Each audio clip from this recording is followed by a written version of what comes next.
पत्रकारिता किस मूड में जा रहा है, किस मिजाज में जा रहा है और शासन व्यवस्था किस तरीके की पत्रकारिता चाहती है। एडिटोरियल स्वतंत्रता की बात हो रही है, पत्रकारिता की बात हो रही है, सच की बात हो रही है, और उन न्यूज चैनलों पर आम आदमी की कोई आवाज नहीं। तो ये जो लड़ाई है वो इंडस्ट्री से नहीं है, वो लड़ाई मीडिया के लिए है। तो वो लोग चाहते हैं कि उनके लिए किसी तरह का नैतिक संकट ना हो, उनसे कोई ना पूछे कि आप अदानी के चैनल में कैसे काम कर रहे हैं, क्या आपको कोई नैतिक संकट नहीं है। लोग चाहते हैं कि मैं चुप रह जाऊं और मीडिया पे बात ना करूं। लेकिन गोदी मीडिया तो एक सच्चाई है, सिर्फ अदानी के आने के बाद वो सच्चाई सामने नहीं आई है, वो सच्चाई तो उनके आने के पहले से है। और पत्रकारिता कैसी होनी चाहिए अपने बहुत सीमित क्षमता से और संसाधन से वो बताने की कोशिश कर रहे हैं। तो इस पेशे में हम एक वैल्यू जोड़ रहे हैं, लेकिन उस वैल्यू का फायदा किसे हो रहा है? उस वैल्यू का फायदा उसी गोदी मीडिया को हो रहा है जिसके पास हजारों करोड़। नमस्कार, बड़ी बहस में आप सबों का स्वागत है। मैं हूं संतोष सिंह और आज हम बड़ी बहस में बात कर रहे हैं देश के पत्रकारिता को लेकर कि पत्रकारिता किस मूड में जा रहा है, किस मिजाज में जा रहा है और शासन व्यवस्था किस तरीके की पत्रकारिता चाहती है। जी हाँ, और इस चर्चा के लिए हमारे साथ दिल्ली से जुड़े हुए हैं रवीश कुमार। तो हम सीधे चलते हैं रवीश जी के साथ और रवीश जी से बातचीत की शुरुआत करते हैं। रवीश जी, आपका फेस का जो ये है वो लग रहा है जैसे आप रवीश की रिपोर्ट जब आप करते थे वो जो चेहरा में ताजगी दिखती थी, आज वो ताजगी दिख रही है। वजह क्या है? आपको लगता है कि एक बड़ी जिम्मेवारी से मुक्त होकर एक नई उड़ान की तैयारी कर रहे हैं? नहीं, उसकी वजह से नहीं, बस कई दिनों से काम नहीं किया हूं तो वो आराम का भाव दिख रहा है चेहरे पर। और हाँ, मतलब ऐसा भी नहीं है कि मुक्ति तो नहीं मिली है। जिस तरह की जिम्मेदारियां हैं अब वो खुद अकेले दम पर करनी है। लोगों को बहुत तरह तरह से उम्मीदें हैं संतोष जी, कि मैं उनके मन में कहीं से ये धारणा है कि मैं कोई उस तरह का व्यवस्थित न्यूज़ चैनल बना रहा हूँ जिसमें बहुत सारे संवाददाता हैं। आप जानते हैं कि इतनी बड़ी टीम को मैनेज करना, उसके रिसोर्स को जुटाना, पैसे को जुटाना, फिर कानूनी पहलुओं को देखना इतना आसान तो नहीं है। तो बहुतों को लगता है कि मैं न्यूज़ चैनल क्यों नहीं बना रहा हूँ। पहले तो वो लाइसेंस ही नहीं देंगे न्यूज़ चैनल बनाने के लिए, और फिर अगर लाइसेंस मिल भी गया कई साल के इंतजार के बाद, तो वो जिस केबल के जरिए न्यूज़ पहुंचेगा या मेरा चैनल पहुंचेगा, वो पैसे लेकर भी वहां नहीं दिखाएंगे। तो जो भी अच्छी नीयत से मदद करेंगे न्यूज़ चैनल बनाने में, वो पैसा डूब जाएगा। अब रही बात कि यूट्यूब या वेबसाइट पर हम क्या कर सकते हैं, तो ये धीरे धीरे करने से पता चलेगा। तो कई पत्रकारों ने कहा कि हम आपके साथ जुड़ना चाहते हैं, हम पैसे नहीं लेंगे। मुझे लगता है कि ये मॉडल ठीक नहीं है। अगर कोई ऐसा मॉडल बने कि हम उस मेहनती पत्रकार को एक अच्छा मानदेय दे पाए, तो वो ठीक रहेगा। फिर उसकी सेवा लेने में, फिर उसकी बहुत सारा ह्यूमन रिसोर्स का मैनेजमेंट है। और मैं कंटेंट का आदमी हूँ, मैं अपना रिसर्च करता हूँ, अपना लिखता हूँ, अभी तक इस तरह से रहा हूँ। वो करने के लिए मुझे ये काम छोड़ देना पड़ेगा। तो दोनों में एक संतुलन का रास्ता अभी देखेंगे। अभी कई लोगों को लगता है कि मैंने यूट्यूब चैनल बना लिया है तो वो न्यूज़ चैनल के समानांतर है, जैसा कि नहीं है। हल्द्वानी से कई लोग बहुत परेशान हैं। उनका कहना है कि कई हजार बस्तियां, घर जो है वो तोड़े जा रहे हैं और उनकी सुनवाई करने वाला कोई भी नहीं है। कोई रेलवे कॉलोनी या रेलवे लाइन के आसपास बसी हुई बस्तियों का मामला है। तो आप देखिए कि अगर इतने हजारों की संख्या में घर उजाड़े जा रहे हैं, उनका कोई कवरेज नहीं है। वो अगर मुझे मतलब दिन रात मैसेज कर रहे हैं इस तरह से जैसे अभी उनका घर डूबने वाला हो, और हो भी क्यों ना, क्योंकि उनका घर टूट रहा है, तो वो एक अपनी आवाज सरकार तक और बड़ी सरकार तक और जनता तक पहुंचाना चाहते होंगे। लेकिन कुछ भी नहीं है। ऐसा नहीं है कि उसमें से बहुत सारे लोग यूट्यूब पे कवर नहीं कर रहे होंगे, लेकिन जो एक मुख्य धारा का मीडिया है जिसे सरकार न्यूज चैनल समझती है और समाज, उस पर इस तरह की आवाजें नहीं है। जबलपुर से किसी ने किया कि जब मेडिकल यूनिवर्सिटी में यहाँ बहुत कुछ हो रहा है, हम बताना चाहते हैं। तो हम कैसे वेरीफाई करेंगे, कैसे उसे करेंगे, बहुत सारा मसला है। और अब ऐसे मुद्दों की बड़ी चिंता हो रही है कि इतने, हालांकि मैं सभी मुद्दे तो नहीं कर पाता था, इसी वजह से कि न्यूज चैनल के भीतर में मेरे पास बहुत संसाधन नहीं था। और ये तो मैं अपने प्रोग्राम में ही कहा करता था 3-4 साल से कि मेरे पास संसाधन बहुत कम है, न्यूनतम संसाधन में काम कर रहे हैं, लेकिन वो न्यूनतम भी ठीक ठाक था, उससे काम चल ही जा रहा था। मगर यहाँ तो एक भयानक स्थिति है कि एडिटोरियल स्वतंत्रता की बात हो रही है, पत्रकारिता की बात हो रही है, सच की बात हो रही है, और उन न्यूज चैनलों पर आम आदमी की कोई आवाज नहीं है। इसलिए मैं बार बार इस सवाल को रेखांकित करने के लिए, जब भी कोई पूछ रहा है कि आप इंटरव्यू देना चाहते हैं, तो मैं दे रहा हूं, ताकि पत्रकारिता को लेकर जो सवाल उठे हैं उन सवालों पर बात होती रहे। कुछ दिल्ली में लोग चाहते हैं कि इतना बड़ा चीज हुआ है, मैं चुप रह जाऊं। वो उनकी संवेदनशीलता है, ताकि वो उन औद्योगिक घरानों से, मेरी कोई दुश्मनी तो नहीं है, मेरे चैनल पे भी विज्ञापन आ रहा है, उसका स्वागत है, वो भी किसी इंडस्ट्री का ही है। तो ये जो लड़ाई है वो इंडस्ट्री से नहीं है, वो लड़ाई मीडिया के लिए है। तो वो लोग चाहते हैं कि उनके लिए किसी तरह का नैतिक संकट ना हो, उनसे कोई ना पूछे कि आप अदानी के चैनल में कैसे काम कर रहे हैं, क्या आपको कोई नैतिक संकट नहीं है। तो इन सब चीजों पे बातें ना हो, इसलिए लोग चाहते हैं कि मैं चुप रह जाऊं और मीडिया पे बात ना करूं। लेकिन गोदी मीडिया तो एक सच्चाई है, सिर्फ अदानी के आने के बाद वो सच्चाई सामने नहीं आई है, वो सच्चाई तो उनके आने के पहले से है और हम पहले से उस पर बात करते रहे हैं। तो हम चाहते हैं कि एक भारतीय मीडिया में जो भी जिस रूप में बचा हुआ था, उस पर एक उसे लेकर चिंता है, उस पर बात होती रहनी चाहिए, अलग अलग प्लेटफॉर्म से बात होती रहनी चाहिए, ताकि जनता समझे कि कहां कहां और कैसे कैसे उसकी आवाज का प्रभाव खत्म होता जा रहा है। उसकी आवाज का प्रभाव एक ही क्षेत्र में बचा कर रखा गया है कि वो किसी धार्मिक नारे के पीछे हो करते हुए जुट जाए, तभी वो जनता समझी जाएगी। लेकिन जैसे ही आर्थिक नारों के पीछे, शिक्षा के मुद्दों को लेकर वो जनता हो करे या अपनी आवाज उठाए, तब वो जनता नहीं मानी जाती है। जैसे किसानों को आतंकवादी कह दिया गया, गद्दार कह दिया गया, यहाँ इसी तरह की समस्याएं अब अनदेखी की जा रही है। लोग बहुत परेशान हैं। मैं इन 1 महीने के दौरान ये महसूस किया कि मेरी जरूरत क्यों पड़ रही है, मेरे इस्तीफे पर 1 महीने तक बात क्यों हो रही है। इतनी बात तो किसी मंत्री के इस्तीफे पर भी नहीं होती है। वो इसलिए हो रही है कि लोग बहुत परेशान हैं, उनको कोई मंच नहीं मिल रहा है, तो वो मेरे तक आते हैं, फिर मेरे तक आते हैं तो फिर पलट के मीडिया पर बात करने लगते हैं। तो इन सब चीजों पे बात तो होनी ही चाहिए संतोष जी की। देखिए, एक चीज हो रही है, आप जो कर रहे हैं अपने दम पर कर रहे हैं, आप बहुत अच्छे पत्रकार हैं, लेकिन कोई मुख्य धारा का चैनल उसमें इतनी हिम्मत नहीं है कि आपको रखे। उसी तरह से और भी कई पत्रकार हैं जो निजी तौर पर कर रहे हैं। आप और ये सारे पत्रकार, अजीत हों या फिर अभिसार हों या फिर आरफा हों, अब आप मुझे भी उसमें जोड़ सकते हैं। तो हम लोग क्या कर रहे हैं, हम लोग पत्रकारिता कैसी होनी चाहिए अपने बहुत सीमित क्षमता से और संसाधन से वो बताने की कोशिश कर रहे हैं। तो इस पेशे में हम एक वैल्यू जोड़ रहे हैं, लेकिन उस वैल्यू का फायदा किसे हो रहा है? उस वैल्यू का फायदा उसी गोदी मीडिया को हो रहा है जिसके पास हजारों करोड़ के विज्ञापन पहुंच रहे हैं। हमें आपको आपका फायदा नहीं है। हो सकता है कि हम 4 दिन चलकर, 4 साल चलकर बंद हो जाएं, या हमारा विस्तार ना हो, हम आर्थिक संकट से जूझते ही रहें। तो निजी तौर पर हम पत्रकारिता के मूल्यों की रक्षा कर रहे हैं, लेकिन उसका फायदा वही गोदी मीडिया उठा रहा है।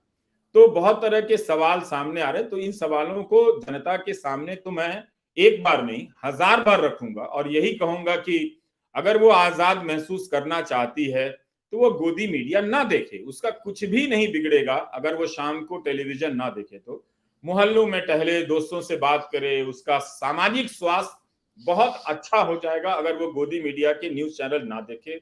और वो जो 300 रुपया दे रहा है, उस 300 रुपए से वो स्वतंत्र पत्रकारों की मदद करे और सामाजिक कार्यों में मदद कर दे। भले पत्रकार को ना दे, कोई गरीब बच्चा है उसकी स्कूल की फीस भर दे, तो ये काम आएगा। लेकिन घटिया टेलीविजन देखकर जनता क्यों अपना अपमान करा रही है, मेरा ये सवाल उससे रहता है और ये संवाद रहता है। तो मैं करता रहूंगा। मेरे भीतर भी अंतर्विरोध होंगे, लेकिन वो इतना बड़ा इस शत्रु का हमला है, आप उसकी ताकत देखिए। उसकी ताकत के सामने वो कितने अंतर्विरोधों को एक साथ एकजुट करके मुझ पर हमला कर रहा है, या आप पर हमला कर रहा है, या इस तरह के पत्रकारों पर हमला कर रहा है। और उसके बदले में आप ये नहीं कर सकते कि हमारे अंतर्विरोधों को आप उजागर करते रहें और उसके बहाने दोनों की बराबर की लड़ाई नहीं है ना।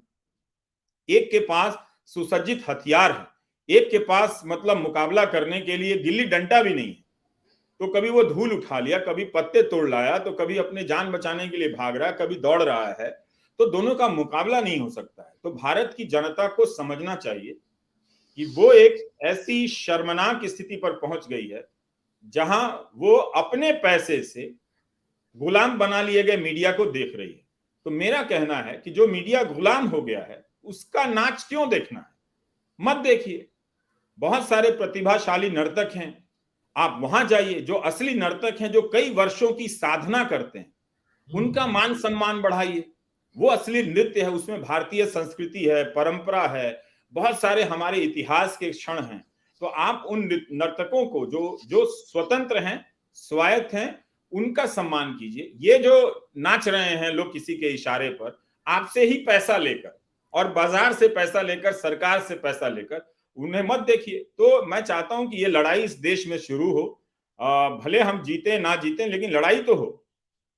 अच्छा रवि जी, एक सवाल है जो मेरा अनुभव रहा है 2-3 महीने का, जब भी हम भी चैनल से जब बाहर आए तो यूट्यूब को देख रहे हैं, फेसबुक को भी देख रहे हैं, तो एक तो फेसबुक के रीच का समस्या तो आने जैसे ही हम लोग इस प्लेटफॉर्म पर आए हैं, रीच की समस्या खड़ी हो रही है। दूसरा, यूट्यूबर्स जो रहे हैं अभी तक, मेन एक्सट्रीम के मीडिया से जुड़े हुए लोग, बहुत कम लोग अभी इस फील्ड में हैं। एक बड़ी समस्या है कि कंटेंट को लेकर, या फिर क्योंकि इतना ज्यादा यूट्यूबर्स फेक न्यूज या कुछ इस तरीके के न्यूज के सहारे अपने व्यू को लेकर आगे बढ़ रहे हैं। ठीक मारामारी, वही टीआरपी वाला मारामारी यहाँ भी दिख रहा है। और यहाँ तो और बुरी स्थिति है कि हमारा व्यू कैसे बढ़े, तो लालू यादव तक को मार देता है ये लोग खबर चला के। उस जगह पर स्पेस बनाना, जो मेन एक्सट्रीम के मीडिया जो अब उस मीडिया से बाहर यहाँ अपना स्पेस बनाना चाह रहे हैं, उनके लिए कितनी चुनौती है? आपका क्या अनुभव रहा है 1 महीने के दौरान? बहुत बड़ी चुनौती है। एक तो ये है कि आपके पास उस तरह का मॉडल नहीं है जिससे आप बहुत सारे संवाददाताओं की फौज रखें, पूरी टीम रखें। कुछ लोगों ने बनाई है, लेकिन कई साल लगे हैं उसे बनाने में। लेकिन फिर भी उनके पास भी हर जगह संवाददाता रखने या वो एक तरह से पत्रकारिता का भविष्य भी तो देना होता है ना पत्रकार को, सिर्फ पत्रकारिता नहीं करनी होती है। तो वो चुनौतियां तो हैं, और इसकी वजह से ये है कि हमें ये समझना है कि जो कंटेंट है वो क्यों नहीं आ रहा है। वो इसलिए नहीं आ रहा है कि उस पर भयंकर पहरा है, अधिकारी प्रताड़ित कर रहे हैं, कई तरह के केस लगा दे रहे हैं। तो अब रिपोर्टर प्रशासन से जुड़ी खबरों पर हाथ नहीं लगा रहा है। सरकार से भीतर मंत्रालयों में क्या हो रहा है, 2 मंत्रालयों के बीच क्या हो रहा है, किसी को ठेका देने में क्या हो रहा है, इन ऐसी खबरें अब बंद हो चुकी हैं। ऐसी खबरें आप मेन स्ट्रीम के अखबारों में भी आप नहीं देखेंगे, वहां भी प्रोपेगेंडा हो रहा है। तो कंटेंट जो है वो जहां से उस उद्गम स्थली है, वहीं पे उस बंद कर दिया गया है। तो अब बच क्या गया है? बच गया है बयान, या फिर संयोगवश या दुर्घटनावश कुछ ऐसा हो जाए, जैसे कई लोग मतलब उसका मतलब ध्यान नहीं है, तिरंगे को अगर उल्टा पकड़ लिया तो उसे लेकर बवाल मचा देना, या फिर कोई बयान दे दिया उसे लेकर बवाल मचा देना। तो हम सब इसी ट्रैप में फंसते जा रहे हैं। मैं भी कोशिश करूंगा कि ना फंसूं, लेकिन एक कमेंटेटर हम बनते चले जा रहे हैं। तो ये एक बदलाव है जो ये मॉडल कहता है कि यही आसानी से एक हो सकता है सीमित तरीके से। पर वो न्यूज चैनल की जो एक क्षमता और उसका विस्तार होता है, उस मामले में आप बहुत लिमिटेड हो जाते हैं। और अभी पता नहीं है कि किस में, अगर आप रीच की बात आपने वाकई सही उठाई कि अगर किसी महीने रीच कम हो जाए तो हमें मालूम नहीं है कि हमारा रिसोर्स कितना कम हो जाएगा। तो आप बहुत सैलरी वाले सिस्टम पे किसी को नहीं रख सकते हैं। तो ये सब चीजें समझ में आ रही हैं, लेकिन अब आप हर जगह से आप बंद करते चलेंगे तो क्या करें, कुछ ना कुछ तो करेंगे ही। तो ऐसा तो नहीं कि चुप रह जाएंगे। अच्छा, एक बात जो आपने गोदी मीडिया का तो सवाल आप उठा ही रहे थे, गोदी उद्योगपति के बारे में भी आपने बहुत सारी बातें कही, सवाल भी खड़े हुए। पहली बार कोई उद्योगपति, वो ऐसे उद्योगपति जो मिलेनियम में है, एनडीटीवी के खरीद के बाद उनकी एक अलग इमेज भी बनी है।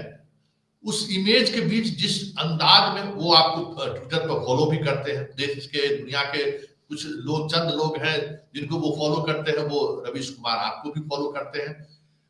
लेकिन एक आपको लगता है कि आप उन जगहों पर निशाना साधा है जो अक्सर कहते हैं ना, रामायण में एक है कि रावण के राम तीर पे तीर मारे जा रहे थे, लेकिन वो गर्दन कटता था, फिर गर्दन जुड़ जाता था, तो विभीषण ने इशारा किया कि इनके नाभि में इनका प्राण है।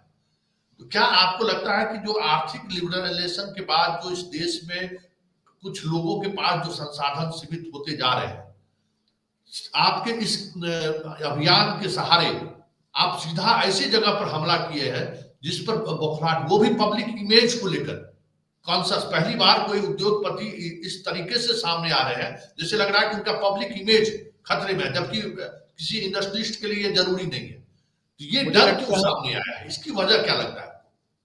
अब फिर मैं कहूंगा कि जो मैंने सवाल उठाए उसके दबाव में या प्रतिक्रिया में उन्होंने इंटरव्यू दिया, तो कई लोग कहेंगे कि ये आत्मश्लाघा में बात कर रहा है, मतलब इसका दिमाग खराब हो गया है।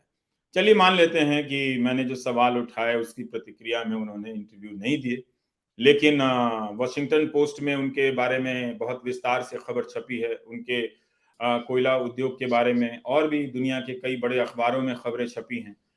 उनमें से किसी में उनकी प्रतिक्रिया नहीं है, ज्यादातर में तो नहीं ही है। तो तब तो वो प्रतिक्रिया देने नहीं आए। अच्छा, और अब वो सामने क्यों आए? वो सामने इसलिए आए हैं कि वो कह रहे हैं कि मैनेजमेंट और एडिटोरियल में लक्ष्मण रेखा होगी। तो हम सब जानते हैं कि लक्ष्मण रेखा तो लक्ष्मण खींच कर गए थे, लेकिन उस रेखा को पार करने की जो नियत थी वो तो किसी और की थी ना, और उसने वो लक्ष्मण रेखा पार की थी। तो वो लक्ष्मण रेखा इसलिए नहीं बना रहे हैं कि उसे कोई पार नहीं करेगा, लक्ष्मण रेखा तो पार की गई थी ना, छल से, कपट से। तो बहुत तरह के रास्ते निकाल लिए जाएंगे लक्ष्मण रेखा को पार करने के। तो अब बात यह है कि जनता कैसे समझेगी, और क्या वहां पर कोई ऐसा मौजूद होगा जो इस बात को समझेगा कि लक्ष्मण रेखा पार कर ली गई है, अब राम का रूप धारण करना है। ऐसा तो होने नहीं जा रहा है। और कोई भी अपना चैनल खोलेगा तो कभी नहीं कहेगा कि हम लक्ष्मण रेखा नहीं रख रहे हैं। ये तो बहुत बुनियादी बात है। अपना सामान बेचने के लिए सब, हर चैनल जो झूठ बोल रहा है उसके टैग लाइन में सच है, जनता है, और पत्रकारिता है, बेखौफ है, इस तरह की बातें हैं। लेकिन वो एक अज्ञात चाबुक से डरा हुआ गुलामी की पत्रकारिता कर रहा है, तो उनको बोलना पड़ गया। अब बोल कैसे रहे हैं? अब देखिए कि दैनिक जागरण में उनका पूरे पन्ने का इंटरव्यू छपता है, फीचर, पावर फीचर इंटरव्यू। अब बताने की जरूरत नहीं है कि फीचर इंटरव्यू क्या होता है। उस फीचर इंटरव्यू में भी यही बात कह रहे हैं जो वो न्यूज चैनल के इंटरव्यू में बात कह रहे हैं। कोई अंतर नहीं है, कोई नई बात उन्होंने नहीं कही है। क्या उस इंटरव्यू में, मैंने वो इंटरव्यू नहीं देखा है, ट्विटर पर देखा कि ऐसा मजाक चल रहा है कि कुर्सी बदल गई इंटरव्यू के दौरान, या टेलीप्रॉम्प्टर पर पढ़ रहे हैं, पर मुझे मालूम नहीं है कि टेलीप्रॉम्प्टर से पढ़ रहे हैं या नहीं पढ़ रहे हैं, पर ऐसी चर्चाएं चल रही थी, पुष्ट चर्चाएं चल रही थी। लेकिन आप देखिए कि आपने एक चैनल खरीदा है, वहां छोड़ के आप दूसरे चैनल पर जाकर इंटरव्यू दे रहे हैं कि आप संपादकीय स्वतंत्रता के बहुत बड़े संरक्षक साबित होने जा रहे हैं। हो सकते हैं, लेकिन अभी तक, तब फिर आपने दैनिक जागरण में इस तरह का इंटरव्यू क्यों दिया? इस तरह का इंटरव्यू क्यों दिया कि जिसमें आपसे पूछा ही नहीं गया कि एनडीटीवी का अधिग्रहण बलात् था, जबरन था, या दोनों तरफ के से स्वैच्छिक प्रक्रिया का हिस्सा था? जो सवाल उठे कि जो एन राम ने सवाल उठाया है वायर में कि 400 करोड़ का लोन है लेकिन बहुत कम दाम में उनको दिया गया, क्यों दिया गया? क्या ये सब सवाल उस इंटरव्यू में पूछे गए? मैंने नहीं देखा। अगर ये सब सवाल नहीं पूछे गए तो फिर से साबित करता है कि उनके सामने पत्रकारिता बुनियादी सवाल नहीं पूछ सकती।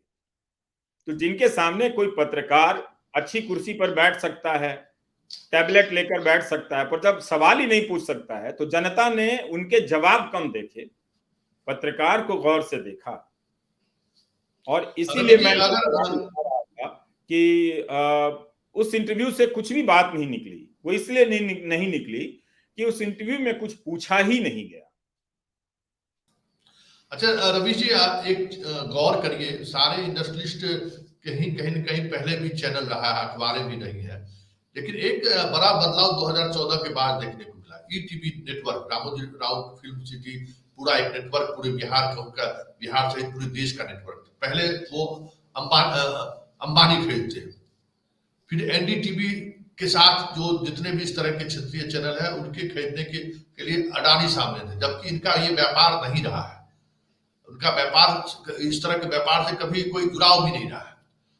बाकी जो जो दौर था, उस दौर में अगर कोई इंडस्ट्रिस्ट इस फील्ड में आते थे तो उनका कहीं कहीं आजादी के आंदोलन से सरोकार रहा, या फिर कुछ नेताओं से उनका रिश्ता रहा, या पत्रकारों से रिश्ता रहा, वो चैनल चला रहे थे। तो ये जो चैनल और मीडिया हाउस पर जो एक इंडस्ट्रिस्ट के द्वारा जो कब्जा करने का दौर शुरू हुआ है, जो अब कह सकते हैं कि आखिरी पड़ाव पर है। कुछ चैनल को छोड़ दे तो अब सारे चैनल पर उनका स्टैक आ ही चुका है। तो ये मीडिया पर कब्जा करने की कोशिश जो शुरू हुई है, इसकी क्या वजह है? क्या सोचते हैं, इतना डर होने लगता है मीडिया से? देखिए, सारा खेल तो वही है ना कि सूचनाएं अपनी तरह से पहुंचानी है।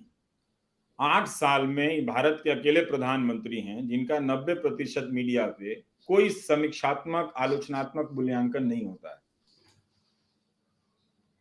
अंबानी साहब बहुत ताकतवर उद्योगपति हैं, उन्होंने चैनल खरीदा। अब मुझे नहीं लगता कि जिस तरह का उनका स्वाद है, जिस तरह का मीडिया में उनके निजी जीवन के बारे में खबरें आती हैं कि शादी हो रही है तो बहुत करीने से शादी हो रही है, बहुत अच्छा इंतजाम है, तो इससे पता चलता है कि जीवन के बारे में उनका एक अपना टेस्ट है कि हाँ, वो इस तरह के पानी पिएंगे, इस तरह का खाना खाएंगे। लेकिन उन्होंने जो न्यूज़ चैनल जो उनके ग्रुप से जोड़ के देखा जाता है, क्या वो पत्रकारिता कर रहा है? इसी से जवाब मिल जाएगा। मैंने उनके चैनलों को नहीं देखा कि क्या उस चैनल में सरकार से सवाल पूछे जा रहे हैं। वो भी तो बड़े उद्योगपति हैं। जब अगर उनके ही चैनल में सवाल नहीं पूछा जा रहा है, उनके ही चैनल में पत्रकारिता मतलब 50% भी हो, अच्छे रिपोर्टर हों और वो सवाल कर रहे हों, वो अगर नहीं पूछा जा रहा है, ये जो दर्शक हैं, वो जो देख रहे हैं, उसका मूल्यांकन बेहतर कर सकते हैं, क्योंकि मैंने नहीं देखा। तो इनके आने से पत्रकारिता का कोई भला नहीं हुआ, जनता का ज्यादा नुकसान हुआ, क्योंकि और ताकत से ये लोग उस चैनल को चला कर रखते हैं, क्योंकि बंद होने नहीं देते। देखिए, जनता में इन चैनलों की कोई विश्वसनीयता नहीं है। वो चाहे प्रधानमंत्री नरेंद्र मोदी के समर्थक ही क्यों ना हो, वो भी जानते हैं कि ये न्यूज चैनल देखने लायक नहीं है। उन्हें अच्छी तरह से पता है, उनका तो कुछ तो विवेक होगा ना, ऐसा तो नहीं है कि उनका विवेक नहीं है, तो वो अच्छी तरह से जानते हैं और बाजार भी इस बात को जानता है। तो बड़े उद्योगपति को लगा देने का मतलब है कि आप कुछ चैनलों को चलाते रहिए ताकि वहां पर प्रोपेगेंडा होता रहे। तो कोई फायदा नहीं हुआ। जो उद्योगपति पहले से चला रहे थे न्यूज चैनल, वो भी नहीं कोई पत्रकारिता कर पाए। वो भी आप देख ही सकते हैं कि जो न्यूज चैनल हैं उनकी क्या हालत है। तो बड़े उद्योगपतियों के आने से पत्रकारिता का कोई भला हो जाएगा, ऐसा प्रमाण नहीं दिखता है। लेकिन हमें यह भी ध्यान रखना चाहिए कि इसी समय में कुछ ऐसे भी उद्योगपति हैं जो चाहते हैं कि अच्छी पत्रकारिता हो। तो जैसे बेंगलुरु में जो इंडिपेंडेंट मीडिया फाउंडेशन है, जिसने वायर को और मोजो स्टोरी को या फिर प्रिंट को, इस तरह से ब्रोशर में नाम कुछ गलत हो सकते हैं तो माफी चाहता हूँ, नए नए मीडिया संस्थानों को, जो छोटे छोटे संस्थान हैं, उनको मदद दी है। तो उसमें भी उद्योगपति ही हैं। तो वो भी एक उद्योगपति हैं जो सामने नहीं आ रहे हैं, किसी तरह का एडिटोरियल कंट्रोल नहीं रख रहे हैं, लेकिन थोड़ा सा पैसा दे रहे हैं, कुछ मदद दे रहे हैं कि आप अपना एक बिजनेस स्ट्रक्चर इसमें खड़ा करें और इंडिपेंडेंट होते। उसी भारत के ऐसे भी उद्योगपति हैं। लेकिन उस ग्रुप पे भी छापा पड़ गया। पिछली बार वो आईपीएमएफ है, कुछ नाम है उसका, बार बार भूल जाता हूं, तो उनके यहाँ छापा पड़ गया। तो उनको किस तरह से, जो उद्योगपति इंडिपेंडेंट मीडिया बनाने की कोशिश कर रहे हैं, तो उनके यहाँ छापा पड़ जाता है, और जो खरीद लेते हैं उन्हें वो सुरक्षा मिल जाती है। तो बात यह है कि क्या उस चैनल पे जिस तरह के मैं कार्यक्रम करता, अब तो वो ग्लोबल चैनल हो गया, तो साफ था कि मेरी तो कोई जगह ही नहीं थी वहां पे। तो अब वो ग्लोबल के नाम पे अब चीन जापान दिखाएं। आपको पता ही होगा कि इसी साल के अप्रैल में संतोष जी, जब हिंदी न्यूज चैनल ग्लोबल हो गए थे यूक्रेन युद्ध के दौरान, तो क्या क्या बकवास चला रहे थे कि पुतिन के पास न्यूक्लियर बटन है, वो दबा देने जा रहे हैं, अब होने जा रहा है तीसरा युद्ध। तो केंद्र सरकार को ही ये नोटिस जारी करना पड़ा, सूचना प्रसारण मंत्रालय को, कि आप इस तरह की बकवास अनर्गल चीजें ना दिखाएं, इससे छवि खराब होती है। तो ये लोग तो इसी तरह के करेंगे कि चीन में इस तरह का प्रोपेगेंडा होता रहेगा, पता नहीं लाखों लोग मर गए, ऐसा चल रहा है वहां पे, कितना सच कितना झूठ कोई तो जानता नहीं, किसी का रिपोर्टर तो वहां नहीं है, लेकिन दावे के साथ चीन पर प्रोग्राम हो रहा है। तो बहुत सारी चीजें हैं जो जनता को समझने की जरूरत है। ये चीज देखने के लिए कि बड़े बड़े उद्योगपतियों के आने से अब सवाल करने का दायरा जो है संतोष जी वो कम हो जाएगा। सरकार से आप नहीं कर सकते। अब छत्तीसगढ़ में कोयला या झारखंड में कोयला खदान को लेकर अगर मजदूरों का प्रदर्शन होगा, ग्रामीणों का प्रदर्शन होगा, तो वो आप कवर नहीं कर सकते हैं। और अब पहले तो इस तरह की चीज, एयरपोर्ट पे कोई व्यवस्था होगी तो वो कहाँ कवर होगा? क्या जो भी जिन एयरपोर्ट का मैनेजमेंट अदानी साहब करते हैं वहां कोई अव्यवस्था हो जाए तो क्या उसका कवरेज होगा? वहां पे कौन करेगा? आप देखिए कि जो दिल्ली एयरपोर्ट पर हुआ वो कुछ पत्रकारों के ट्वीट करने से हुआ। वहां पर तो हजारों लोग जा रहे होंगे, अचानक एक दिन तो नहीं हुआ होगा, तो हजारों लोगों ने क्यों नहीं ट्वीट किया? हजारों लोगों के पास ट्विटर है वहां हवाई जहाज पर चलने वाले लोगों से, उन्होंने क्यों नहीं आवाज उठाई? क्योंकि जनता भी अब उस डर को जीने लगी है। वो तकलीफ का उठा लेती है, 5 घंटे लाइन में लग जाएगी लेकिन बोलेगी नहीं, और वो उसी व्यवस्था का हिस्सा हो चुकी है। तो हमारा आपका काम है कि उसको बताएं कि आप अपनी समस्या बताने में डरे नहीं। अब वो डर के भी या नहीं डर के भी क्या करेगी, कहां कवरेज होगा उसका? तो ये सारी चीजें तो अब लोगों के सामने है कि धीरे धीरे धीरे, अब फर्ज कीजिए कि कोई बीमा कंपनी सारे अस्पतालों को खरीद ले, तो क्या और सारे मीडिया चैनल को खरीद ले, दोनों को खरीद ले, तो अब बताइए कि जो मरीज एम्बुलेंस के ना मिलने से परेशान है, अस्पतालों में अव्यवस्था से परेशान है, उसकी कहीं खबर चलेगी? नहीं चलेगी। तो बहुत तरह के कॉन्फ्लिक्ट हैं कि जो जिसके बारे में हम सवाल कर सकते हैं, आने वाले समय में ऐसा होता है या नहीं, हम इसे देख सकते हैं। तो जनता के बीच लगातार इन सवालों को लेकर बात तो करते रहिए, क्योंकि उसे पता नहीं है कि उससे क्या ले लिया गया है। उसका सब कुछ चला गया है, जा चुका है ऑलरेडी। तो अगर वो ये शाम को बैठ के गोदी मीडिया देखने की आदत नहीं छोड़ती है, गोदी अखबारों को पढ़ना नहीं छोड़ती है, 600 रुपया उसका लगता है और कई घंटे लगते हैं कबाड़ पढ़ने में और कबाड़ देखने में, तो उस 600 रुपये से आप आम के पेड़ लगाइए, आपके यहाँ जो काम करता है उसकी सैलरी 600 रुपये बढ़ा दीजिए और आप घूमिए। वैसे भी उन माध्यमों से आपको कोई सूचना मिल नहीं रही, प्रोपेगेंडा मिल रहा, कहानियां मिल रही हैं खाली कि भारत का नाम हो गया है, हम विश्व गुरु बन गए हैं। G20 की अध्यक्षता तो सामान्य प्रक्रिया है, तो इसके पहले इंडोनेशिया भी था, तो क्या इंडोनेशिया विश्व गुरु बन गया था? क्या इंडोनेशिया दुनिया में सबसे ज्यादा ताकतवर हो गया था? लेकिन हर एयरपोर्ट पर G20 का पोस्टर लगा दिया गया है। तो आप लोगों को बताना तो पड़ेगा ना कि भाई ये क्या चीज है, तो ये कौन बताएगा? और उसके समर्थन में लेख लिखे जा रहे हैं कि मतलब अब पहुंच हो गई है, ये हो गई है, तो इसका मतलब इंडोनेशिया भारत से पहले ही उस जगह पे पहुंचा हुआ है। तो उसने क्या किया हम जानते हैं कहानी वो। तो जो चीजें सामान्य चीजें हैं तो दिन भर प्रोपेगेंडा के रूप में पहुंचेंगी। मुझे लगता है कि मतलब राजनीतिक दलों को, जो खासकर विपक्ष दल हैं, अच्छी बात यह है कि राहुल गांधी अब बोलने लगे हैं अपनी सभाओं में, खासकर तेजस्वी यादव भी बोलने लगे हैं निरंतर, ये बहुत अच्छी बात हुई है। नीतीश कुमार भी बीच बीच में बोलते हैं, लेकिन मीडिया को लेकर बोलना तो पड़ेगा, बताना पड़ेगा में अगर कोई संस्था पहले ध्वस्त की गई है लोगों को गुलाम बनाने की, तो वो मीडिया है। अच्छा रवि जी, एक सवाल है, वो सवाल मतलब सिर्फ एक व्यक्ति के रूप में आपसे जुड़ा हुआ सवाल नहीं है। देखिए, जब 2014 में नई सरकारें बनी तो पत्रकार को टारगेट किया गया।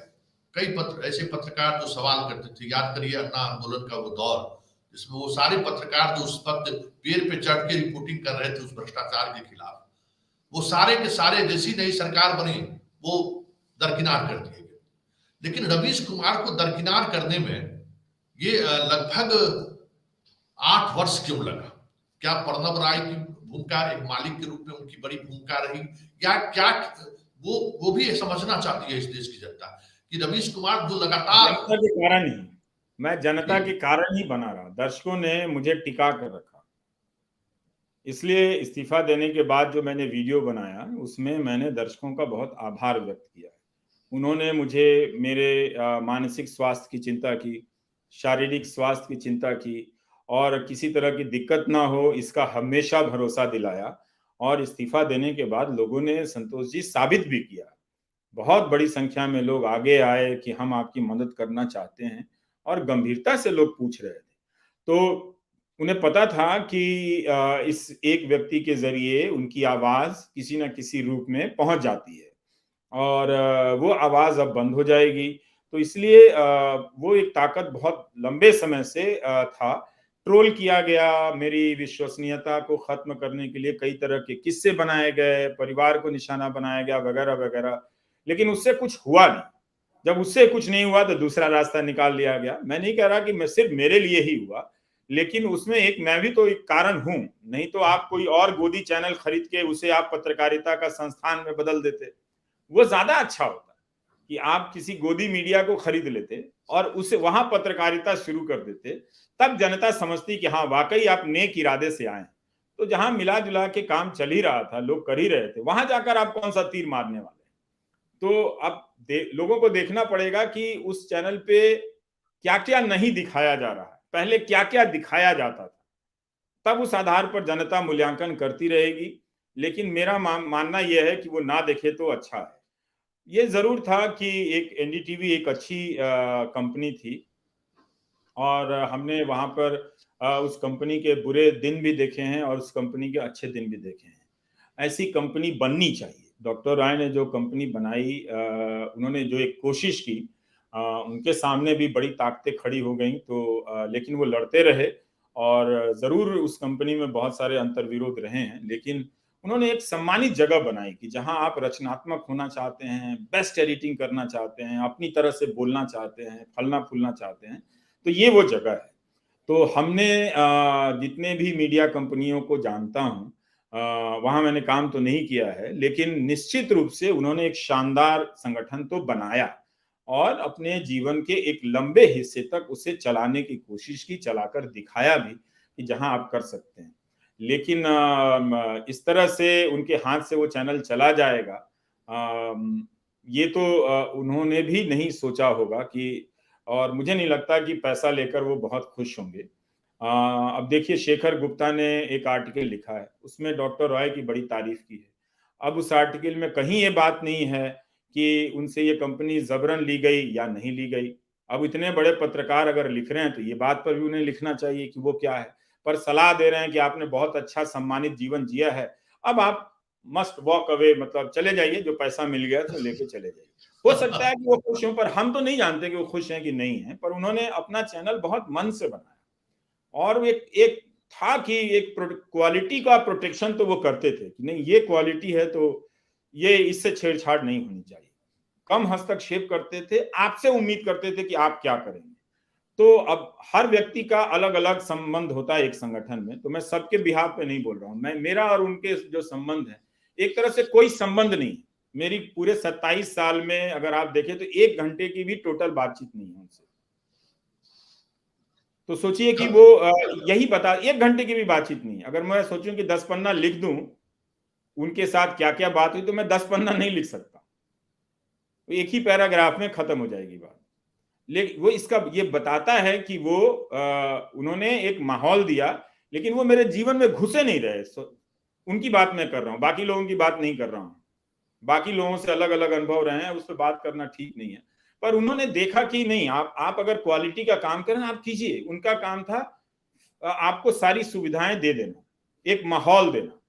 तो उस माहौल में आप उसका क्या लाभ उठाते हैं, ये आप पे निर्भर करता है। अगर आप नहीं उठाते हैं, आप तब भी वो बोलने नहीं आएंगे। उनका यही था कि हम बोलने नहीं जाएंगे। आप एक वयस्क व्यक्ति हैं तो आप क्या करें। तो वो निश्चित रूप से उनका इस मीडियम में ना होना एक दुखद बात तो है। बहुत ही जेंटल आदमी थे, कभी इस तरह से खराब जबान में नहीं बात की जिससे लगे कि कोई मालिक बोल रहा है। हम लोग उन्हें कई बार मना भी कर देते थे और नहीं सुनते थे। लोग हंसता भी था कि कमाल ही है, चले गए ऐसे टहलते हुए, मतलब लगता ही नहीं कि वो हैं। तो एक दोस्ताना रवैया रहा है, वैसा व्यक्ति शायद नहीं आएगा। मतलब आप, वो अगर न्यूज रूम में घूम रहे हैं तो आप भयभीत नहीं हो सकते हैं कि हमारे ओनर घूम रहे हैं। अच्छा, अब कभी कभी ऐसी वो आपके काम में जाके झांक कर देखने की कोशिश करेंगे। आप बताएंगे तो वो सुनेंगे, ये कभी नहीं कहेंगे कि हाँ वो जानते हैं, वो पूरा सुनेंगे आपसे। तो ऐसा व्यक्ति अगर उस कंपनी को बनाता है, वहां नहीं है, मैं इस पर विश्वास करना चाहूंगा, मैं नहीं जानता, उनसे बातचीत नहीं हुई, कि वो बहुत दुखी होंगे। मैं इस पे विश्वास करना चाहूंगा कि एनडीटीवी उनके हाथ से गया है। हो सकता है कि वो खुश भी हों कि बहुत पैसे मिले हैं, ये मिले हैं, लेकिन जिस तरह के व्यक्ति हैं वो मुझे लगता नहीं है, क्योंकि जब कंपनी के अच्छे दिन थे, पैसा था, तो वो एम्प्लॉय को खूब पैसा देते थे। मतलब सबके लिए गाड़ियां खरीद कर दे दी गई, कार हम पहली बार कंपनी की तरफ से जो कंपनी आई तो सबको मिली कार, कई लोगों को मिली, मतलब ये नहीं कि 4 लोगों को गाड़ी मिल रही है, 50 लोगों को मिल रही है। तो इस तरह से, और आप बाहर जा रहे हैं तो आपके लिए नींबू पानी आ रहा है, एसी गाड़ी है। तो इस तरह का ध्यान उन्होंने रखा कि हाँ, अगर पत्रकार जा रहा है तो वो पूरे सम्मान के साथ जाना चाहिए। ऐसा अपने एक जीवन काल में अपने दम पर, देखिए वो कोई दुनिया के तीसरे बड़े अमीर नहीं थे, ना उनकी कोई कोयला कंपनी थी, ना बिजली कंपनी थी, ना गैस कंपनी थी, उनकी सिर्फ एक ही कंपनी थी, वो टीवी कंपनी थी। और उसके दम पे उन्होंने अपने जीवन काल में बहुत शानदार कोशिश की कि हम एक पत्रकारिता का एक संस्थान बनाने की कोशिश करते हैं। बहुत दबाव आए, बहुत तरह से घिरे रहे, लोग जानते हैं, लोग बातें करते हैं, लेकिन उसके बीच में भी उन्होंने एक क्वालिटी को बचा कर रखा। यही उनके लिए सबसे मुश्किल हो गई कि उससे ईर्ष्या करने वाले लोग बहुत हो गए। बहुत तो हो गए। कोई सहानुभूति उनसे रखता नहीं है कि उन्होंने ईर्ष्या करने वाले लोग, हम लोग बहुत मिस करते हैं उनका नहीं होना। मतलब उनके बिना किसी संस्थान में, इसलिए उस संस्थान में काम किया, बहुत कुछ मिला भी नहीं, अगर हम वो नहीं बताना चाहते, लेकिन जो मिले वो डॉक्टर रॉय मिले। तो वो इस तरह का आप व्यक्ति थे कि लगता था कि चलो ठीक है, मतलब ये आएंगे नहीं बोलने की क्या करना है। तो जब आए ही नहीं बोलने, तो हमें जो करना था हम करते रहे। लेकिन अब अच्छा बात ये है, हाँ उनका भी तो टेस्ट नहीं हुआ ना। अगर 10 साल के बाद वो अगर कहते कि रविश तुम चले जाओ, तब ये बात होती। लेकिन एक ऐसे समय में दो व्यक्ति जा रहे हैं जो दोनों एक दूसरे के प्रति जिम्मेदार नहीं है। मैं डॉक्टर रॉय के कारण नहीं जा रहा हूं, डॉक्टर रॉय मेरे कारण नहीं जा रहे हैं। अलग अलग कारणों से, अलग अलग नियति से दोनों एक साथ दरवाजा, एक ही महीने के एक व्यक्ति पहले जाता है, एक व्यक्ति बाद में जाता है। ठीक है, मैं खाली हाथ गया और उनके पास बहुत पैसा है, लेकिन वो पैसा दिखाने वाले उद्योगपति थे नहीं। अगर आपने उनको देखा होगा तो साधारण कपड़ों में घूम रहे हैं, वही इसी तरह का, वही जूता देख के हमें लगता था कि जूता ही खरीद लेते, इन्हें किस चीज की कमी है। तो उस तरह के आदमी हैं। हाँ ठीक है, उनका एक अपना जीवन स्तर है, अच्छा जीवन स्तर क्यों नहीं मिलना चाहिए, लेकिन उन्होंने एक अच्छी पत्रकारिता का एक अच्छा संस्थान देने का प्रयास तो जरूर किया। उसमें वो कई बार नाकाम हुए, बहुत बड़ी बड़ी चुनौतियां आ गई, लेकिन उसके बीच में भी ना उस स्टैंडर्ड की पहचान उनकी थी कि इससे समझौता नहीं करना। और वही स्टैंडर्ड लोगों को चुभती है इस बात को कि वो आपको जीवन में करने के लिए नहीं मिला। तो फिर आप दुआ कीजिए कि इस तरह का व्यक्ति इस मीडिया में रहे, तभी आप कर सकते हैं। अब इस तरह का व्यक्ति मीडिया में नहीं है तो आप क्या कर सकते हैं। मतलब वो व्यक्ति झुकना कबूल नहीं किया, फकीर की तरह। आप देखिए, हाँ कितने ईडी की जांच हुई, सीबीआई की जांच हुई, कहां गया वो सब? वो सब उस पर कोई बात ही नहीं कर रहा है। अगर इतना ज्यादा उसमें आपराधिक तत्व था तो कम से कम इस उद्योगपति को तो सरकार से जोड़कर देखा जाता है। तभी तो ये सफाई दे रहा है ना, राजीव गांधी की बात कर रहे हैं, दूसरी सरकारों की बात कर रहे हैं। वो क्यों बात कर रहे हैं अदानी साहब इस इंटरव्यू में? क्योंकि उन्हें देखा जाता है कई तरह की सरकारों से जोड़कर, और जब वो ये सफाई देते हैं तब एक तरह से वो भी स्वीकार कर रहे हैं कि नहीं नहीं, हम राजीव गांधी के समय में भी थे। लेकिन राजीव गांधी के समय में आपके पास एयरपोर्ट नहीं था, वो सारी इस तरह की बातें नहीं हुआ करती थी ना। क्या आप राजीव गांधी के समय इतने बड़े हो गए? तमाम अच्छा। सरकारों के समय आपकी क्या तरक्की थी और इस 8 साल में क्या तरक्की थी, ये तो अलग से हिसाब होना चाहिए। तो इसका मतलब है कि उन्हें भी ये बात लग गई है कि हमें सिर्फ इस सरकार से जोड़कर क्यों देखा जाता है। क्या हम इसकी कोई सफाई दे सकते हैं? क्या हम इसमें राजीव गांधी का नाम ला सकते हैं? क्या हम इसमें मनमोहन गांधी का नाम ला सकते हैं? पर इससे बात जमी नहीं, इससे बात नहीं जमी।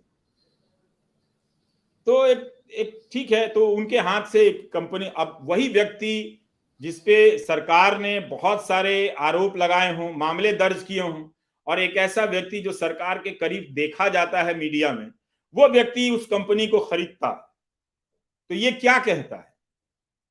क्या हम आंख ही खोलकर नहीं देखना चाहते हैं? और उस व्यक्ति के बीच में एक तीसरा पत्रकार भी तो है ना, वो तो ज्यादा दिखाई दे रहा था। तो अगर आप नहीं जोड़कर देखना चाहते हैं तो वो अलग बात है, मत देखिए। आप कोई ऐसा मीठा सा आर्टिकल लिख दीजिए कि डॉक्टर राय बहुत अच्छे थे, अब उन्हें हंसते खेलते चले जाना चाहिए जैसे वो कोई बच्चे हों। वो क्या है नहीं है मुझे मालूम नहीं है, लेकिन जरूर है कि इस अधिग्रहण पर भी लोगों ने ईमानदारी से बात नहीं की। नहीं। मेरे पास सूचनाओं की एक्सेस नहीं है कि क्या हुआ नहीं हुआ। उन लोगों को भी, डॉक्टर रॉय को भी बात करनी चाहिए, लेकिन जो लोग शेखर गुप्ता के आर्टिकल में मैं ढूंढ रहा था कि कहाँ है, इंडिया टुडे के इंटरव्यू में ढूंढ रहा था, आप ही बताएं, मैंने देखा नहीं। क्या उनसे पूछा गया कि अधिग्रहण जबरन था या डॉक्टर रॉय खुद चल कर आए थे? आपने क्यों खरीदा जब उन पर इतने सारा सीबीआई का केस है, उन पर ईडी का केस है? क्या इस तरह का सवाल पूछा गया? मैंने देखा नहीं है, आप ही बता सकते हैं बेहतर। ऐसी कोई सवाल नहीं हुआ है। ऐसा कोई सवाल नहीं हुआ तो फिर इंटरव्यू क्यों हुआ?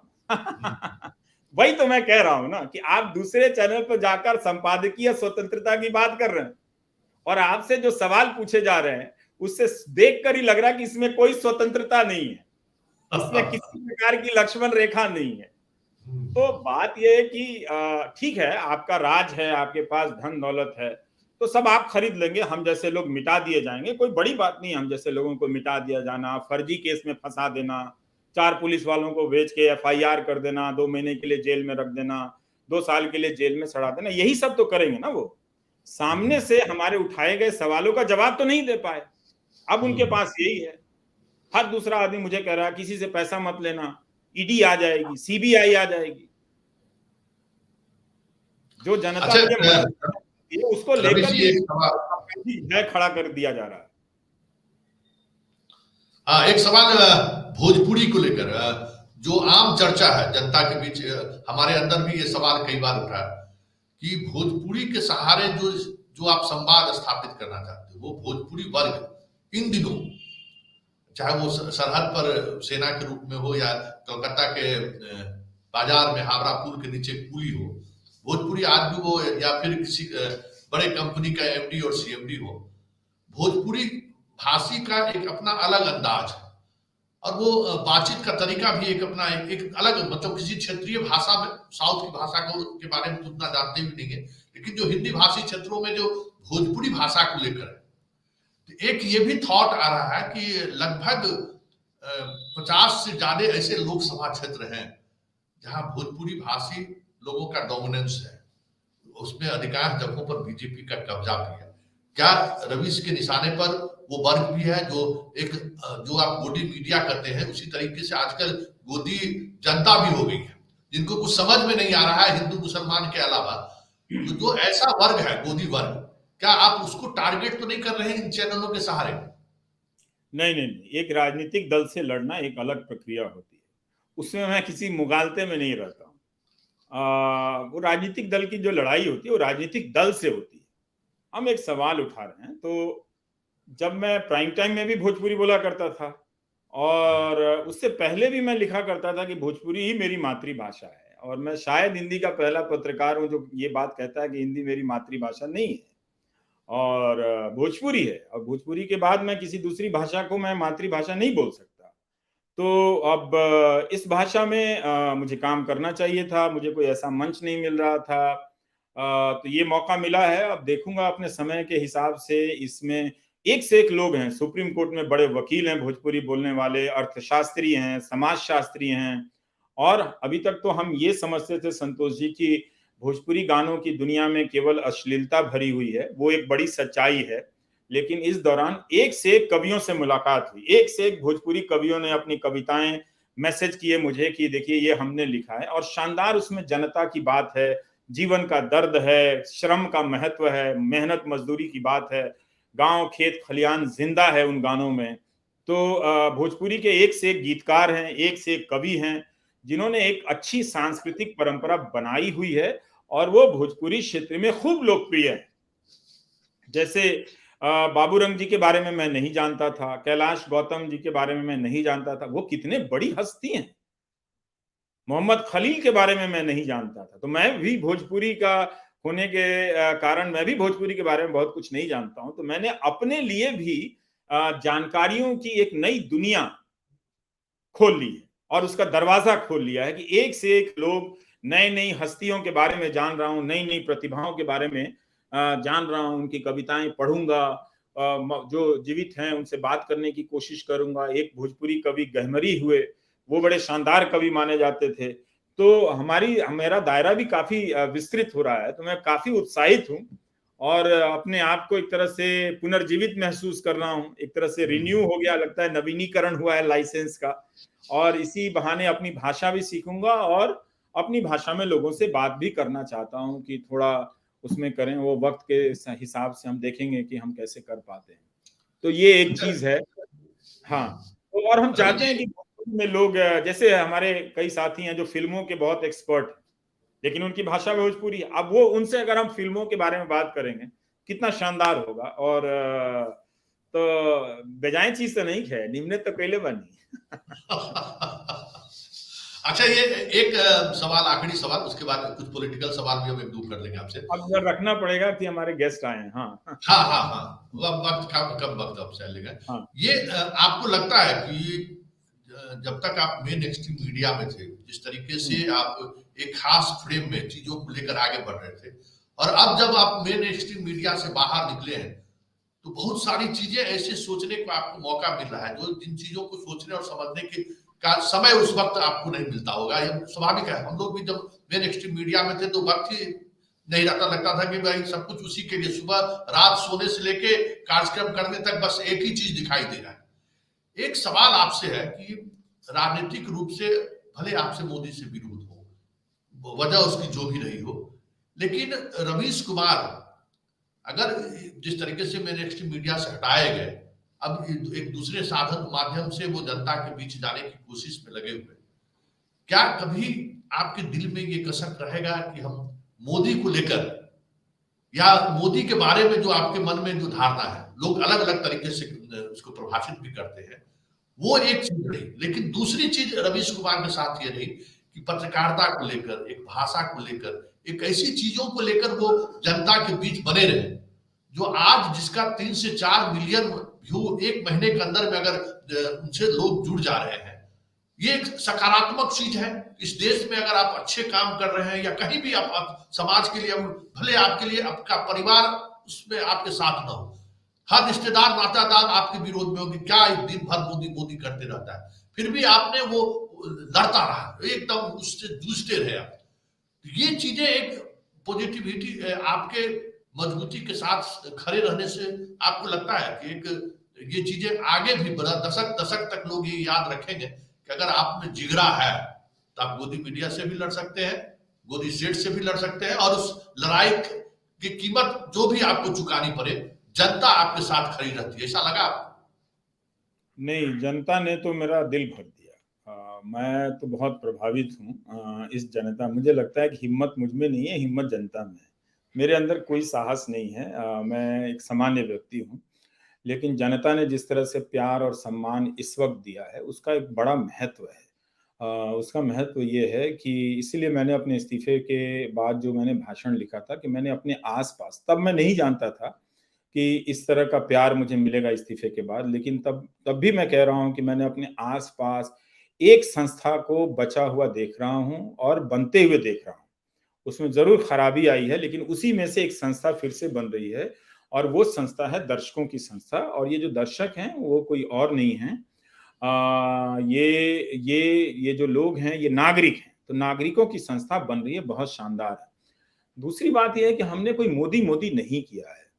उनकी सरकार के दौर पे जो जनता के जो सवाल थे, उन सवालों को उठाया। अब 4 महीने 3 महीने तक नौकरी सीरीज कर रहा था, उसमें मैं मोदी मोदी नहीं कर रहा था, मैं उन बच्चों की बात कर रहा था, यूनिवर्सिटी सीरीज कर रहा था। और जो भी उनके सरकार के नेताओं के द्वारा बोले गए झूठ हों, गलत दावे हों, उसको बहुत जिम्मेदारी से मैंने उठाया, बहुत मेहनत की, पूरा एक एक तथ्यों को जुटाया और फिर सामने रखा। ये नहीं किया कि मैं कोई जिंदाबाद मुर्दाबाद कह के भाग गया, और चूंकि उनके विरोधी हैं तो उस तरह से जैसा विरोधी करते हैं, तो वो मैंने कभी नहीं किया। तो जिम्मेदारी से मैंने पत्रकारिता की है, वो उन्हें बर्दाश्त नहीं होता। अब एक ही प्रधानमंत्री है ना हमारे देश में, वही मजबूत सरकार है, ज्यादातर उन्हीं का वर्चस्व है इस समय में। तो अब हम उसको बराबरी करने के लिए भारत के 28 राज्यों से तो खबरें नहीं लाएंगे ना। तो जहां मैं हूं मैं वही कर सकता हूं जो मैं कर सकता हूं। ये बहुत गलत आलोचना है कि आप केरल के बारे में नहीं दिखा रहे हैं। मैं भाई दिल्ली में बैठा हूं, मैं केरल के बारे में तो आज भी नहीं दिखा पाऊंगा, उड़ीसा के बारे में तो आज भी नहीं दिखा पाऊंगा। चैनल में रहते हुए भी कई जगहों पर ब्यूरो नहीं थे, तो वहां की खबरें मैं नहीं दिखा पा रहा था, और उनमें से कई बीजेपी राज्य भी थे, ऐसी बात नहीं है। तो उन राज्यों की खबरें नहीं दिखा पा रहा था, और मैं सारी खबरें मैं ही कैसे दिखा दूंगा। मैं थोड़ा अखबार का पन्ना हूं कि इस 50 खबरें लेकर छप जाऊंगा। तो जो मेरे सामने था, तो जो भी सवाल मैंने उठाए, लोग उस पर बात नहीं करते, एक एक प्राइम टाइम की बात नहीं करते हैं कि ऑक्सीजन के दावे को लेकर जो मेरा जो प्राइम टाइम है आप 2020 का आप देखिए कि प्रधानमंत्री कार्यालय में किस तरह से उसके अधिकार को लिया जाता है, उसका ड्यूटी कहीं और है। तो उन सबको पूरे जिम्मेदारियों के साथ, दस्तावेजों के साथ, जो छपी हुई खबरों के साथ मैंने दिखाने की कोशिश की, जनता के सामने लाकर रखा। और जो ये जनता के मुद्दे थे, मोदी विरोध के मुद्दे नहीं थे, ये जनता के मुद्दे थे। तो जनता समझ रही थी कि ये हमारी बात कर रहा है। इसीलिए जब मैं इस्तीफा देकर आया, तो जो मोदी के विरोधी थे, आरएसएस के लोग हैं, जो बीजेपी के लोग हैं, उनमें से कई लोगों ने लिखा है कि वो मोदी के आजीवन समर्थक हैं, मगर ये नहीं होना चाहिए था, ये गलत हुआ है। तो इसका मतलब यह है कि मैं ठीक काम कर रहा था, जो करना चाहिए था। और कितना बड़ा असंतुलन पैदा किया गया, ये भी तो देखिए संतोष जी। सैकड़ों चैनल गुणगान कर रहे हैं, और गुणगान नहीं कर रहे हैं, इस लोकतंत्र का, समाज का, पत्रकारिता का, हर अच्छी चीज का नुकसान कर रहे हैं, भाषा खराब कर रहे हैं। न्यूज एंकर गुंडों की भाषा बोल रहे हैं, धमकाने की भाषा बोल रहे हैं। वो तो जनता देख रही है ना, वो उनके समर्थक भी देख रहे हैं। वो भी नहीं चाहेंगे कि उनका बच्चा बड़ा होकर इन न्यूज एंकरों की तरफ बोले, कभी नहीं चाहेंगे। वो इतना खराब अभी नहीं हुए हैं, तो एक संभावनाएं बची हुई हैं। तो ये चीजें हैं। लेकिन ये तो मैं बहुत ही भाव विह्वल हो गया कि लोगों ने इतना सपोर्ट किया, लोगों ने इतने पुराने पुराने एपिसोड, प्रसंगों का, जीवन में उनके असर का हजारों मैसेज आए। मतलब कई लोग कहते हैं कि जरा संभल के बोलो, नहीं तो तुम्हारा ये चैनल बंद हो जाएगा, वो बंद हो जाएगा, पैसे नहीं आएंगे। ठीक है, लेकिन जितना प्यार मिला है, उस प्यार से भी मेरा कुछ दिन चल जाएगा। पर चलिए, आज परिवार किस तरीके से महसूस कर रहे हैं ये जो बदलाव हुआ है वो? क्योंकि आप परिवार, आप जहां कहीं भी गए, उसका परिवार पर उसका बड़ा असर पड़ा। लोगों के, जनता के दिल पे राज तो आप जरूर किए, परिवार उसका भुक्तभोगी जरूर रहा, चाहे परिवार पत्नी हो या बच्चे हो। बार बार रवीश कुमार के साथ निकलना बड़ा मुश्किल हो जाता है। वो भी एक दौर रहा, सेलिब्रिटी वाली बन जाती थी कभी कभी, उसका भी एक प्रभाव रहा। हम तो साधारण मोहल्ले में रहते हैं, साधारण गाड़ी से चलते हैं, और वो क्या क्या अफवाहें चलाई जाती हैं कि 158 करोड़ है, ये सब बकवास चीजें जो चलाई जाती हैं। लेकिन परिवार भी देखे, उस डाइनिंग हॉल का तो आनंद हम भी लिए ही है, आपके किचन का भी। वो आपको लगता नहीं होगा कि हाँ। वो तो बात ये है कि नहीं, घर के लोग दूसरे तरीके से ले रहे हैं, कुछ कुछ असर भी हो रहा है, ऐसी बात नहीं है। पर सबने साथ दिया है। माँ थोड़ा परेशान है, अब उनको फोन करता हूँ तो घबराई हुई मिलती है, कहते ना कुछ भइलो, कहीं नौकरियां ना भइलो, तो कहेंगे महीना आई, काम कैसे चली। तो माँ को आश्वास करने के लिए बोल देता हूँ कि बहुत पैसा बा हमरा लगे, तू चिंता मत करा। तेरा कोनो जरूरत होगा तो तू बोलो, हम तरह के देते नहीं। तो हाँ, दिन भर पूजा कर रही हैं कि मेरा कुछ ऐसा हो गया है। तो अब ठीक है, माँ है, तो अब मेरी माँ को तो गालियां भी दी गई, पर कोई बात नहीं। तो ये दौर भी हमने देखा है, लेकिन पर भारी तो पड़ेगा इस देश पे, इतना मैं जानता हूँ। 8 साल में जो भी कहा, उसमें से एक बात गलत नहीं हुई, इसलिए लोगों को तकलीफ है। एक बात गलत नहीं हुई, और मैं हमेशा बोलते समय यही अंदर से प्रार्थना करता था कि मेरी हर बात गलत हो जाए, क्योंकि मेरी हर बात गलत होगी तो देश का बहुत भला होगा। मैं कभी नहीं चाहता कि मेरी बोली गई बात सही साबित हो जाए, क्योंकि जो बोल रहा हूं, जो देख रहा हूं, मतलब घर घर के बच्चों को दंगाई बनाने की ट्रेनिंग दी जा रही है। उनमें जानबूझकर एक समुदाय को दुश्मन की तरफ पेश किया जा रहा है। ये पहला स्टेप होता है उनको दंगाई बनाने का, कि वो दिन रात सोचें कि वो आ जाएंगे, उनकी आबादी बढ़ जाएगी, वो हमारी लड़कियों को ले जाएंगे, जैसे उनके पास कोई और दूसरा काम नहीं है। तो सब्जी का चाकू लेकर चलना है, तो इसका ये तलवार लेकर चलना है। तो ये एक मेंटेलिटी बनाई जा रही है कि हम सबको एक तरह से ऐसी हिंसा के लिए तैयार रहना है, इसका कोई वजूद नहीं है। तो मैंने तो यही बोला ना कि भाई आप तय कर लीजिए, जब मैं नौकरी सीरीज करता था, कि आप अपने बच्चे को डॉक्टर बनाना चाहते हैं या दंगाई बनाना चाहते हैं, तय कर लीजिए आप। एक अच्छा, एक करोड़ 2-2 करोड़ रुपए की फीस देकर नीट पास करने के बाद भी बच्चे पढ़ाई कर रहे हैं, और उन मेडिकल कॉलेजों में अच्छे शिक्षक तक नहीं है। तो अगर ये बात करना मोदी का विरोध है, ये तो मोदी का विरोध नहीं है, बल्कि वो सारे ही के सारे मोदी के समर्थक हैं, जो 2-2 करोड़ रो रो के कर्जा लेके फीस दे रहे हैं। तो मैं तो उनकी भी सेवा कर रहा हूं, लेकिन हाँ, घर के लोग इस बात से चिंतित तो हैं कि कैसे चलेगा, लेकिन चल जाएगा, ऐसी कोई बात नहीं है, चलेगा चलेगा। चलेगा चलेगा। नहीं चलेगा तो अब मैं जनता को बता दूंगा कि नहीं चल रहा है, लेकिन अभी चल रहा है तो मैं क्यों कहूं कि नहीं चल रहा है। जब मेरा हिसाब साफ है, जब है तो निश्चिंत रहिए, नहीं है तो कह दीजिए। तो जब नहीं होगा तो मैं कह दूंगा पब्लिक के पास भी कि भाई अब खाली हो गया हूँ, मेरे पास कुछ नहीं है, मेरे गाड़ी में तेल भरा दो। और नहीं भराएगी तो कोई बात नहीं, पैदल चलेंगे। पर लड़ाई तो देखिए ना किससे हो रही है, 9 लाख करोड़ वाले से हो रही है, तो कहां टिकेंगे हम भाई, कैसे टिक जाएंगे, वो तो नहीं लेकिन टिक सकते। देश की 100 करोड़ जनता तो आपके साथ है, ऐसा तो लग रहा है। मतलब 100 करोड़ नहीं तो 100 करोड़ तो नहीं होगी, लेकिन हाँ लोग साथ हैं। हाँ मतलब नहीं, उनका बहुत मतलब पहले एक अनुभव हम आपको बताते हैं कि मेरे ही परिवार में, मतलब मोदी का एक्सट्रीम सपोर्टर है, लेकिन वो सुधीर चौधरी को भी देखते थे और रवीश कुमार को भी देखते थे। कई बार उनसे बातचीत तो कभी उस तरीके से नहीं होती थी, काफी सीनियर थे। हमने उनसे कहा भाई आप दोनों को क्यों देखते हैं, आप सुधीर चौधरी को देखते रहिए, आपको सब कुछ मिल रहा है। कहा नहीं नहीं, बैलेंस जरूरी है। जो आपको नहीं चाहने वाले भी लोग हैं, अब उनसे जब बात होती है तो कहते हैं ना अब बैलेंस से गड़बड़ा गया है, अब क्या देखें टीवी, अब सुधीरवो को देखना बंद कर दिया। तो ये जो चीजें सामने आ रही है, मतलब आप अपील कर रहे थे, आपके जाने से पूरे मीडिया जगत में ये वैक्यूम दिख रहा है कि लोग अब जो सुधीर चौधरी को भी देखने वाले थे, जो उस तरीके के चित्रा त्रिपाठी हो या जो चीख चीख कर बोलने वाले एंकर हैं, अब उनके पास भी लोग नहीं जा रहे, क्योंकि पहले विकल्प था अच्छा स्विच ओवर करके उस तरफ जा रहे हैं, तब देखे रवीश कुमार क्या बोल रहा है, मोदी को गलिया रहा है या नहीं गलिया रहा है। इसका असर भी पड़ा है।